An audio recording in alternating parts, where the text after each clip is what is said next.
tanto públicas como privadas en el país fue Bogotá. En la existencia de normas técnicas de carácter público por alianza del IDU con universidades que tienen maestrías en pavimentos y que son normas que en el área del conocimiento que le gusta a Andrés es de absolutamente, el conocimiento debe ser democrático. Nosotros en Bogotá tenemos normas técnicas en materia de construcción de pavimentos con materiales reciclados de granulado de caucho y con concretos reciclados de carácter público para ser usados por todos aquellos ingenieros que pongan una apuesta en la construcción de obras y malla vial en el país. Hoy, con orgullo podría decir que las normas de neumáticos fuera de uso, que en Colombia ya son más de 7 millones al año, fueron propuestas en Bogotá y hoy son normas nacionales.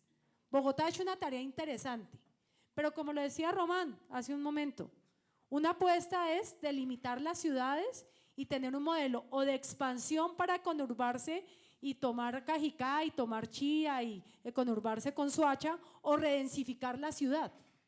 Y en eso Bogotá ha tenido unas discusiones bien interesantes de la delimitación de lo que debe hacerse para preservar una estructura ecológica mínima. Hay muchas deudas ambientales que Bogotá, siendo ciudad capital y ejemplo para el resto del país, hace falta, como es el tema tan importante de la cantidad de árboles que nos hacen falta para que los bogotanos tengamos una calidad de vida mejor, una calidad de aire mejor. Más de 1 millón de árboles nos hacen falta en Bogotá. Entonces creo que la reivindicación es clara, pero también nos falta mucho por avanzar en política pública, no solamente en Bogotá, sino en todas las ciudades del país, porque la tendencia es global y la necesidad de una construcción sostenible también. Tiempo. Vamos a realizar la respectiva réplica. Dado esto, vamos a dar paso para las preguntas de los estudiantes respecto al tiempo que tenemos. Por favor, doctor Julián, tenemos 1 minuto. Gracias. Bueno, efectivamente se necesitan políticas que generen procesos alternativos en Bogotá. Yo creo que una de las grandes políticas que debemos impulsar es la descentralización. En materia de movilidad, lo que tenemos, el reto es disminuir el número de viajes, ¿sí? Disminuir el número de viajes. Hoy tenemos más de 13 millones de viajes día y lo que debemos hacer es buscar que se empiecen a generar condiciones en torno a lo local. Es decir, que cada una de las localidades tenga condiciones de educación, de salud, de movilidad que permitan a que las personas no se desplacen de las localidades. Por ejemplo, la localidad de Rafael Uribe Uribe no tiene una notaría. Eso es impactante cuando una localidad de ese tamaño necesita movilizarse hacia otras zonas. Entonces yo pienso que ese es uno de los retos más importantes. Y con respecto a lo que decía el compañero de la lista de los decentes, yo creo que no se trata solo de cosas que diga la ONU, sino de cosas que se apliquen directamente en territorio, ¿sí? Y a lo que me refería era puntualmente a lo que había hecho el alcalde de Gustavo permitiendo la construcción de un modelo de vivienda allá en La Conejera. Entonces me parece que eso me extrañó mucho, porque además fui una de las personas que apoyó su modelo ambiental, pero me extrañó mucho que eso se hubiera permitido en ese momento, porque uno no puede tener un doble discurso en los temas ambientales. 1 minuto, por favor, doctor. Quiero tocar 3 temas muy rápidamente, me mencionaron en 2 y quiero hacer énfasis en uno. Yo creo que Colombia necesita una verdadera descentralización. Mientras no se haga una verdadera descentralización, todas las decisiones se toman en la capital, a nivel nacional en Bogotá. Por eso muchas regiones del país no tienen verdaderos planes de desarrollo o políticas que puedan la gente quedarse allá y desarrollar las ciudades a nivel nacional. Entonces todo el mundo coge hacia Bogotá y ahí tenemos que trabajar sobre una verdadera descentralización. Respecto al compañero del Partido Liberal que me decía de Dubái, todo país que protege su desarrollo interno debe salir hacia afuera a buscar alternativas. Y te lo pongo desde el punto de vista nuestro indígena. A nosotros nos han querido acabar con la Sierra Nevada y la hemos protegido por encima de todo. Nosotros dentro protegemos nuestra Sierra Nevada. Entonces, que ellos hagan una doble moral por fuera, ellos han protegido su territorio. El de ellos lo están protegiendo. Nosotros como colombianos tenemos que proteger nuestro territorio, ¿sí? Ya si nosotros como dirigentes o como congresistas permitimos que ellos nos compren nuestros páramos, ya es un tema que nosotros no podemos permitir. Entonces, y en el último, pues se habló sobre el tema del sector agrario, lo toqué porque estaba dentro de la propuesta. Muchísimas gracias. Bueno, una aclaración para el compañero del Partido Liberal. No son 3 complejos de páramos, de hecho el complejo de Cruz Verde pertenece al complejo del Sumapaz, ¿sí? Entonces les aclaro a todos los asistentes y a las personas que estamos aquí en el panel, Bogotá tiene 4 complejos de páramos. El primero, que es Sumapaz, que es el páramo más grande del mundo, que el señor precandidato presidencial Fajardo no lo sabía. El segundo, que es el páramo de Chingaza, de donde se saca el 85% del agua que se consume en la ciudad de Bogotá. El tercero, que es el páramo de Guacheneque, que es el páramo donde nace el río Bogotá, cordialmente invitados a que vayan y conozcan esa maravilla. Y el cuarto es el complejo del páramo Guerrero, que aunque no queda cerca a la ciudad, es de responsabilidad administrativa del distrito. Entonces ahí para que le quede claro a todo el mundo. Réplica. Trabajé en el proyecto de ley Páramos Vivos en el Congreso de la República, por eso técnicamente conozco los 36 complejos de páramos. Guacheneque está integrado a Chingaza y aparte de eso hay que decir algo muy particular y es que no es el 85%, es el 92% que viene de Chingaza, el agua que tomamos todos los bogotanos. Lo otro, para hacer más que la réplica, es que Colombia hoy tiene 106 pueblos indígenas vivos, 65 familias lingüísticas. Eso es un potencial enorme para crear un nuevo tiempo. A lo que quiero referirme es que es peligroso el ejemplo en el sentido que pues, estamos potenciando un escenario extractivo y más hegemónico en el mundo entero. Yo lo que creería más bien es apelar a un concepto que es el de glocalidad y es cómo ser globales potenciando nuestra localidad, potenciando nuestras raíces vivas.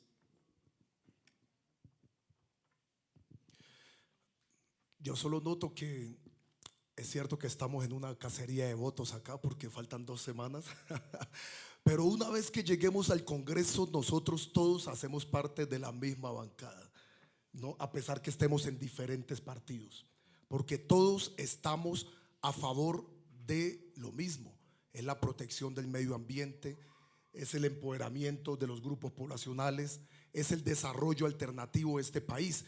Las diferencias de partidos o de candidatos presidenciales no son más importantes y más grandes que lo que realmente nos une acá, y es el desarrollo y la transformación de este país. Así digan que no. Pero esperen que me queda. En cuanto al desarrollo económico, al desarrollo y los ingresos, Colombia tiene recursos. Es cierto lo que tú dices, moderadora, cierro, lo que tú dices. Más que retórica, se trata de voluntad, capacidad, estrategia para toma de decisiones. Colombia, por ejemplo, cierro, tiene 200 billones de pesos, un 150% del Producto Interno Bruto que se están gastando en pensiones de congresistas anualmente. Esa deuda fiscal es mucho más grande que el 3% de lo que está ingresando al país por turismo, que ha crecido mucho. Y ahí es en donde nos toca a nosotros como congresistas, más que echar discursos, es revisar en dónde están las problemáticas para la viabilidad de este país y entrar a tomar decisiones, soluciones para poder hacer este país realmente vivible para todos. Gracias, don Popo, por poner la posibilidad de discrepar en cuanto a si vamos a hacer una sola bancada o no. Realmente vamos a hacer diversas bancadas con diversas concepciones sobre nuestro país y sus problemas. Y un ejemplo lo has puesto al final de tu intervención. Es importante el turismo. Es necesario salir de la economía extractivista y especulativa financiera y entrar en una economía productiva, y el turismo puede aportar a ello. Pero no olvidemos algo que es muy importante ahora que estamos saliendo de la guerra y que se descubre a los ojos de los colombianos y colombianas y del mundo la enorme riqueza natural y biodiversa que tiene Colombia, particularmente en los territorios que estuvieron en conflicto. Pero nosotros no podemos inundar de turismo depredador esa gran riqueza que tenemos. Para poner un ejemplo, el páramo del Sumapaz, que es de Bogotá, es una zona turística impresionante. Pero nosotros no podemos permitir, los campesinos no pueden permitir que habitan allí, que todo el mundo vaya, destruya los frailejones, las fuentes de agua, etc. Es un turismo también que hay que pensarlo en términos de sustentabilidad ambiental. Doctora Sandra. Yo coincido en que acá hay diferentes expresiones de los partidos políticos en contienda para las próximas elecciones al Congreso. Pero yo sí les pido un favor, compañeros. Sea cualquiera de ustedes o quizás todos los que conformen esa bancada ambiental en el Congreso. Hay que empoderar a las regiones en la toma de decisiones. No podemos seguir en un país centralista donde no se respete si un territorio, ya sea grande o pequeño como Cajamarca, como Piedras, decide ser extractivista o no. Donde nosotros de primera mano, los ejecutivos o el ejecutivo o simplemente el consejo a través de una democracia representativa decida si el plan de ordenamiento territorial tiene una vocación de redensificación de la ciudad o expansionista a la conurbación con los municipios aledaños. Creo que el gran desafío es vincular a los ciudadanos en las tomas de decisiones fundamentales. Ahorita se avecina una consulta sobre los temas de corrupción. Nosotros somos producto, y muchos de los que estamos acá, de la séptima papeleta, donde una constitución del 91 empoderó a los jóvenes y involucró dentro de los pilares de la Constitución Nacional el tema ambiental. Eso solo se logra cuando se escucha a la sociedad, cuando se escucha a los ciudadanos y cuando los ciudadanos se empoderan en la toma de decisiones. Compañero Don Popo, yo le digo Popo, está joven, para ponerle el don. Ah, es Don Popo, bueno, muy bien. ¿Usted sabe cuántos territorios de gobernanza colectiva de las negritudes existen en Colombia? ¿Cómo se gobiernan y se autogobiernan? Yo les invoco a que leamos un poco a Leonor Ostrom acerca de cómo nosotros podemos superar el egoísmo que se dice que es el que impera en el ser humano y logramos generar gobiernos colectivos, en especial de esos recursos de uso común del cual nosotros derivamos nuestro sustento, el agua, el aire, la seguridad alimentaria. Entonces, lo único que les deseo es que puedan ejercer ese gobierno, ese poder que seguramente ese voto de confianza que les darán sus electores en marcos de gobernanza y en marcos de participación ciudadana asertiva y real. Gracias. Don Popo, yo sí quiero responderle una cosa, y es que usted y yo podemos ser hermanos, pero yo nunca defendería el proyecto político de Germán Vargas Lleras, aparte porque le quita la autonomía a los territorios. Listo. Amenazó despojar a los territorios de las regalías, y yo creo que eso es profundamente fuerte, ¿no? Oiga, a Bien, mí me va a tocar por decirle favor. a Germán Vargas Lleras y al partido que me contraten de vocero, porque es que en todo debate yo soy el bueno, gracias. Bien, No, permítame, por Popo, favor. es que yo creo que usted haría una gran labor en uno de estos partidos que estamos representando acá, pero es que Cambio Radical sí es lo más extractivista que hay en la Bueno, vida. A usted, por favor, Por ya. eso estoy lo ahí, hay que recibiremos, dar la Popo, lo pelea ahí, recibiremos, don hermano. Popo, mi hermano. Bueno, me permiten, por favor, voy a dar unas Ahí es que hay palabras que acá. transformar. Vea, a la Por gente eso favor. sí le gusta, véalo cómo se ¿Qué día despiertan, nos ven Rodrigo Lara peleando y dijo ahí que sí. estaba a favor? Perdóneme. Soy Rodrigo consciente Lara de dijo que que los estaba a favor debates del Prac. entre diferentes partidos políticos es lo más emocionante, y más con estas encuestas o con estas candidaturas al 11 de marzo. Sin embargo, no disponemos del tiempo. Ofrezco mis disculpas tanto a los invitados como a los espectadores. Nuevamente, no disponemos de tiempo porque bien muchos estudiantes tienen clase ya a las 8:20. Tengo entendido que el doctor Julián tiene que irse.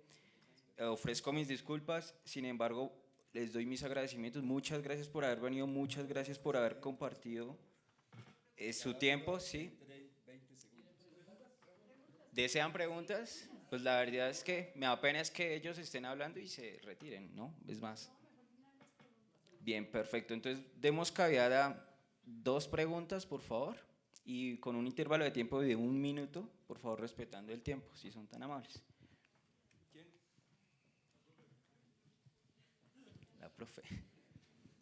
Bueno, buenas tardes. Pues los veo ahí a los candidatos y pues se me hacen muy valientes venir acá a la academia. En la academia ¿qué hacemos? Disección de cosas, ¿no? Entonces, tengo una pregunta y una invitación. La invitación es un poco a revisar el concepto de desarrollo sostenible, porque ese concepto tiene muchas contradicciones. Hay veces uno, a la hora de estar a la moda, pues entra en una cantidad de contradicciones de sí mismas con el concepto. Mis estudiantes que están acá, yo creo que ya diseccionaron también lo que han dicho ustedes y han visto una cantidad de contradicciones también ahí. Esa es la invitación, ¿no? Como a revisar cosas puntualmente, porque incluso ese concepto está en el artículo 80 o 60 de la Constitución Política de Colombia. Entonces, eso es la invitación. Lo segundo es que, siendo un debate acerca del medio ambiente, me parece que terminó siendo un debate económico y político, y me llama la atención que muy poco de un debate cultural, o sea, acerca de la cultura, que es un poco, muchas explicaciones se han dado en que el problema ambiental está dado en, digamos, el conjunto de valores que tiene una cultura, ¿sí? Entonces, me llama la atención y me gustaría un poco entender cada una de las perspectivas, cómo ingresa ese concepto de la cultura o lo cultural en las propuestas. ¿Por qué? Porque económicamente, pues la naturaleza va a terminar siendo capital natural, ¿sí? Y las cuentas nacionales las corregimos con cuentas satélites. Y yo soy contadora, y los contadores hablamos de pasivos ambientales y hablamos de ingresos ambientales. Y en la tecnología de gestión ambiental, los estudiantes comprenden, estudian una cantidad de técnicas de intervención, ¿sí? Pero lo que me preocupa es un poco, y la tecnología está también de ese lado, ¿no? Entonces, los positivistas con la tecnología dicen, oiga, la tecnología solucionará este problema. Pero lo que me preocupa es un poco la respuesta a no solo ser eficiente, sino suficiencia, y la suficiencia está desde el punto de vista de la cultura. Todo ese entramado cultural, ese entramado de valores. Entonces, me gustaría un poco que diéramos un giro hacia no solo esas respuestas efectivistas de vamos a hacer esto, esto, esto, sino, oiga, ¿qué vamos a hacer para hacer una revolución cultural? Porque ese es en esencia un poco el problema ambiental. ¿Podemos escuchar la otra pregunta para de una vez contestar? ¿Una segunda? ¿Nadie? ¿Suficiente? Perfecto.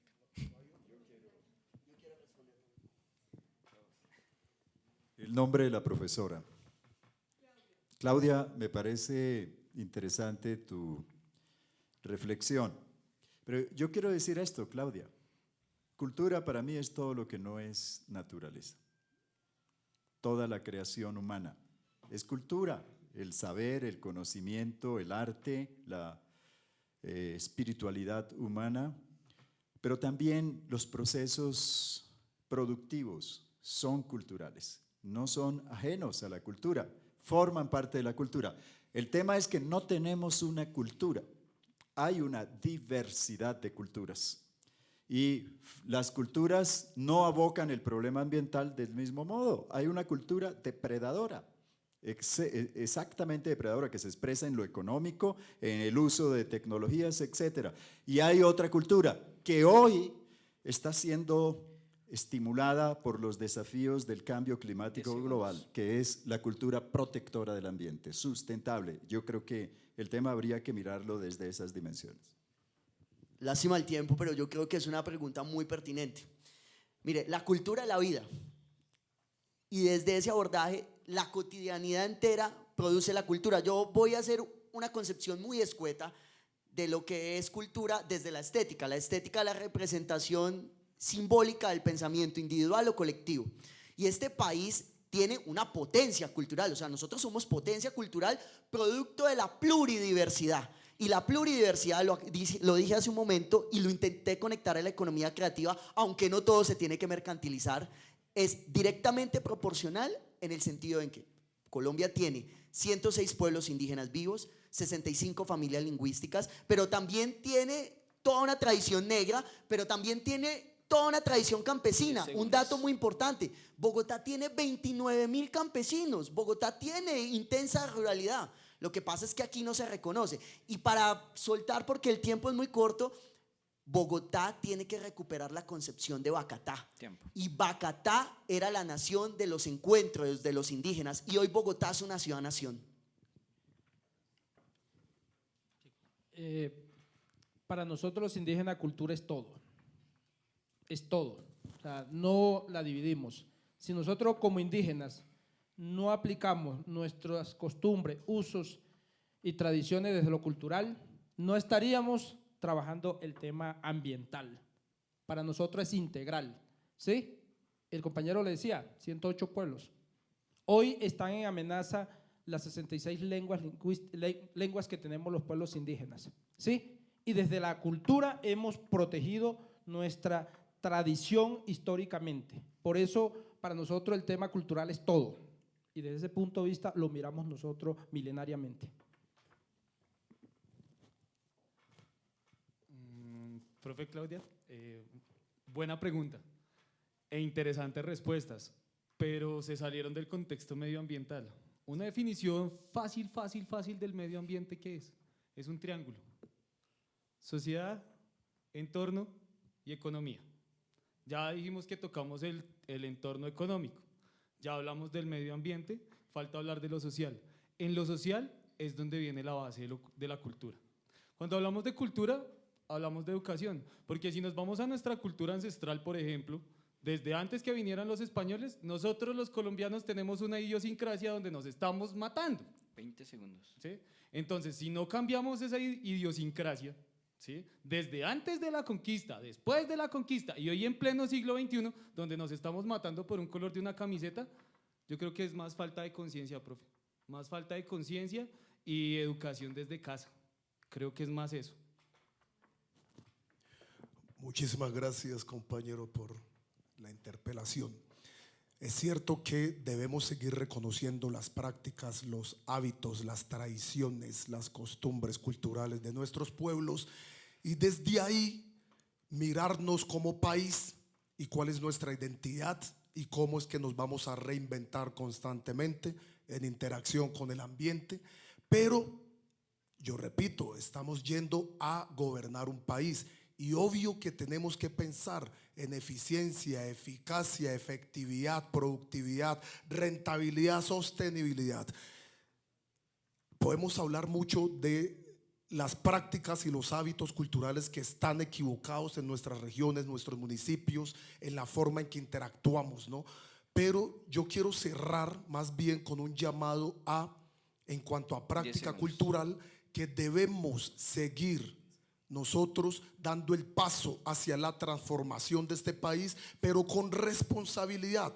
Una práctica en este país es el abstencionismo.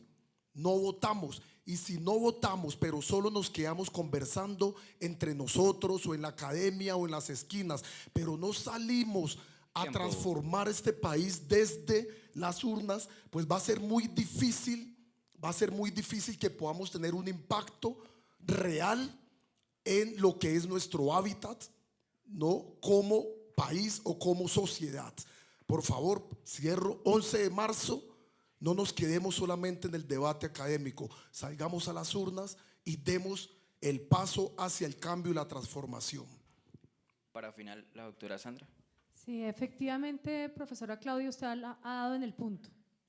Hoy, a través de este debate, estamos construyendo ciudadanía, construyendo un conocimiento más calificado en cada uno de los que están viendo este debate por streaming, a través de la tecnología, o lo está viendo acá a viva voz y saca unas horas de su espacio académico.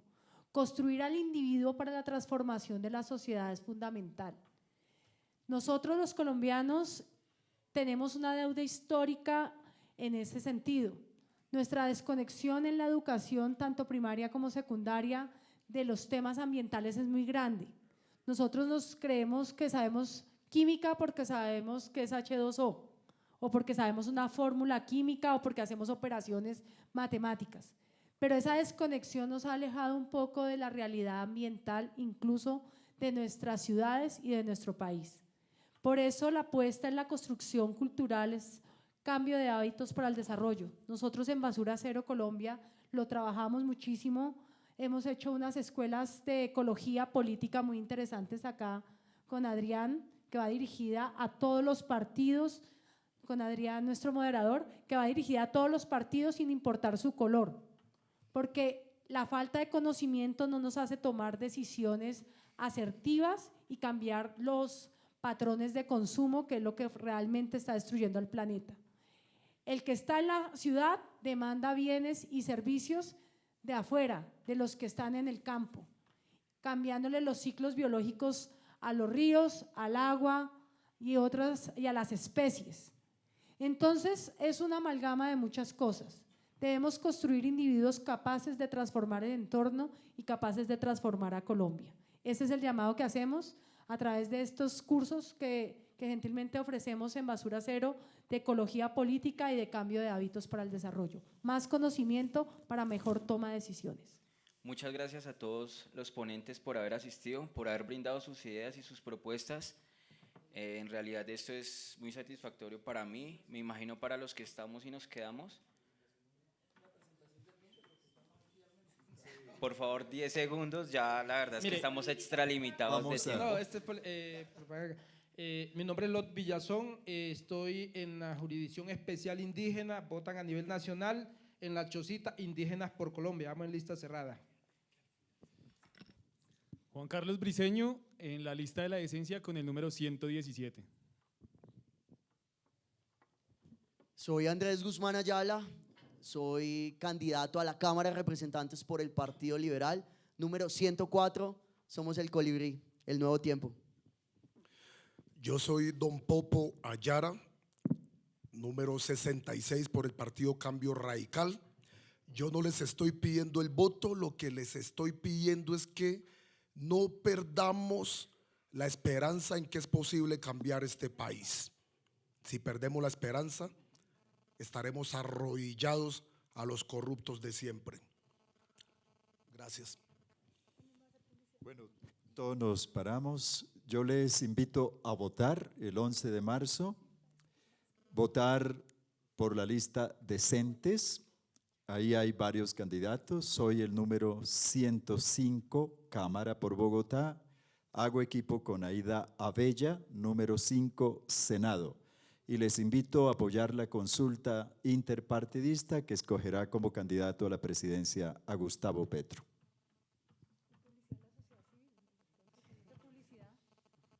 Sandra Milena Pinzón, directora ejecutiva ONG Sociedad Civil Basura Cero Colombia.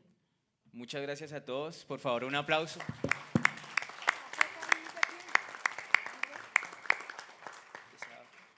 Últimas palabras del profesor Andrés Chavarro ya para despedirnos. No, nada, muchas gracias a todos y mis estudiantes nos vamos ya para el... No, mentiras. No, gracias por venir, muy amables. Que tengan una buena noche, muy ilustrativo todo. Al público, gracias. Buena noche. Vamos a tomarnos una foto de pluripartista acá al frente, por favor. Creatividad y ambiente. Vale, muy bien. Gracias.